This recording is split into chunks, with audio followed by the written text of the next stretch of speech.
பழனியில் சுப்பிரமணியா அறிவியல் மற்றும் கலை கல்லூரியில் சமத்துவ பொங்கல் விழா. திண்டுக்கல் மாவட்டம் பழனி அருகே தாளையத்தில் செயல்பட்டு வரும் சுப்பிரமணிய அறிவியல் மற்றும் கலை கல்லூரியில் சமத்துவ பொங்கல் விழா 16ஆம் ஆண்டு விமர்சையாக நடைபெற்றது. அதனைத் தொடர்ந்து பாரம்பரியமிக்க திருவிழா போன்று வளையல் கடைகள், பஞ்சு மிட்டாய் கடை அமைக்கப்பட்டது. மாணவர்களுக்கு கிராமிய நிகழ்ச்சிகள் நடைபெற்றது.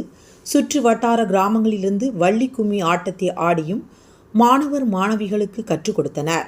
மேலும் வள்ளி கும்மி ஆட்டம், கபடி போட்டி, இளவட்டம், கல் தூக்கும் போட்டி, ரேக்லா போட்டிகள் மாணவர்கள் ஆர்வத்தை காட்டி வந்தனர். மாணவர் மாணவியர் பாரம்பரிய உடை அணிந்து வேஷ்டி மற்றும் சேலையில் அணிந்து பொங்கல் வைத்து மகிழ்ந்தனர். கல்லூரியில் நடைபெற்ற பல்வேறு போட்டிகளில் கலந்து கொண்ட மாணவ மாணவிகளுக்கு சிறப்பு பரிசுகள் வழங்கப்பட்டது.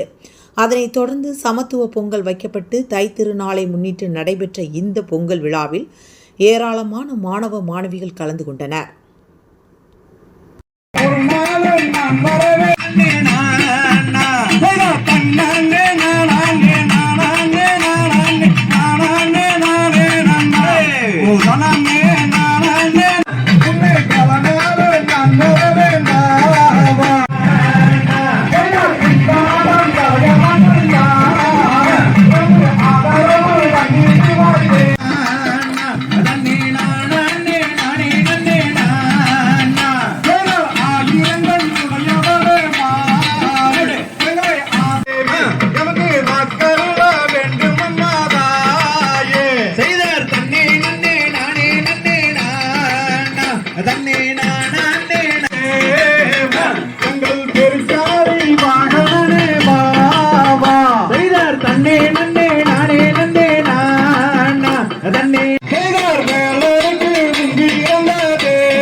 எங்கள் கட்சி கணபதியே வா.